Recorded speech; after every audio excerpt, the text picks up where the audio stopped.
Welcome back to another episode of Chatting Cinema. This one's going to be quick today. Obviously, we're not in our normal Zoom setting. We're in person. In person! Yeah, kind of wild. We're here to talk about Uncharted. So we're seeing it today, and this is kind of our going into the movie thoughts. I'll start off. I'm very excited for this. Yeah. I think it's going to be, solid. Yeah. From the reviews I've seen, I think it's going to be solid. Yeah. I'm not looking for, a straight-up adaptation of the games. Yeah. And I'll preface all this by saying I've only played Uncharted 4. So I'm just interested in seeing, a nice, fun adventure movie. I think we're overdue for one, and Tom Holland's going to bring it, so... That's so interesting, because I've played Uncharted 1, 2, and 3, but I've not played Uncharted 4 yet. So I am interested to see, like you said, I don't really need a straight adaptation from the video game. I'm curious to see what they pull and what stays, original to the film version. But yeah, I hope that, Holland is charismatic, carrying the movie, and...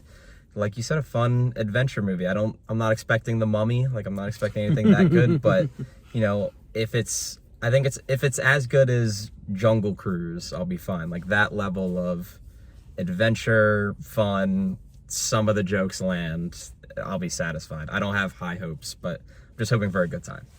I played Uncharted 1 and 2, I think. I definitely, on PS3, I still need to get the remastered collection and play all of them.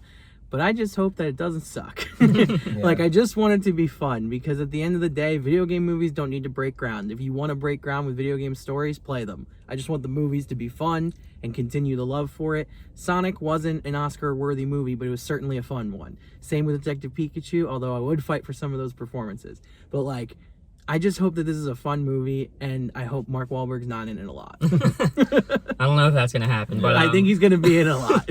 Unfortunately. Those are our kind of first thoughts going into the movie. We will be right back. Cold. Just came out. I think it was really good. Yeah. I was thoroughly entertained. Yeah, genuinely surprised by how much I liked it. You probably have to divorce it from, your perception of the games, because, if you're a big fan of the games, you have them on a pedestal, mentally, and that's not what you're getting. You're not getting a straight, one-to-one adaptation that you're going to be really satisfied with. But if you just consider it as, an action movie, a good adventure story, I think it's a lot of fun. Oh, yeah, 100%. I think Tom Holland really carries it, but overall, the cast is really good. Yeah.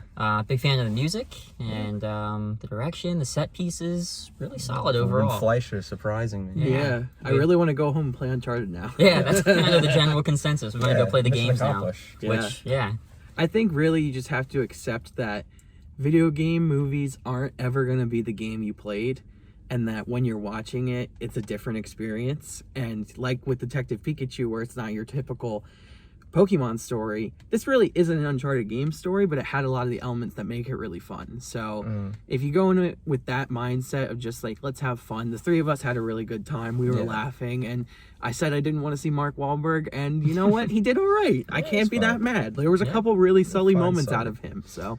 Yeah, I will say the one thing, and this is a criticism I levied against Welcome to Raccoon City, too, the Resident Evil film adaptation that came out semi-recently, is I'm curious why we're still, picking and choosing parts from different games and mixing them. Just because, like we said, it's not going to be a one-to-one adaptation of any of the games, but I feel like it's almost antithetical to franchise building when you're just, mixing all these elements. You have a lot of Uncharted 3, and there's plot lines with Sam, so it's Uncharted 4, and I just feel like you can get so much material out of one game for a film that it's surprising that we take all these different elements from different games. But overall, I think I read somewhere, I can't remember who wrote it, but somebody wrote that by the end of the movie, you can really see Tom and Mark as the Nate and Sully that you know. And I think for the most part, that's pretty true, so... Yeah. Genuinely surprised by how much I liked it, and I'm glad that I saw it, and it was really fun. And I think we all did 3.5 stars on Letterboxd, so Gianni, you can smack them on the screen if you feel like it. 3.5. Yeah. Which we all were I think it's going to be a 3-star movie, and I think just because we had fun. That's the whole point of this, is that if it's fun...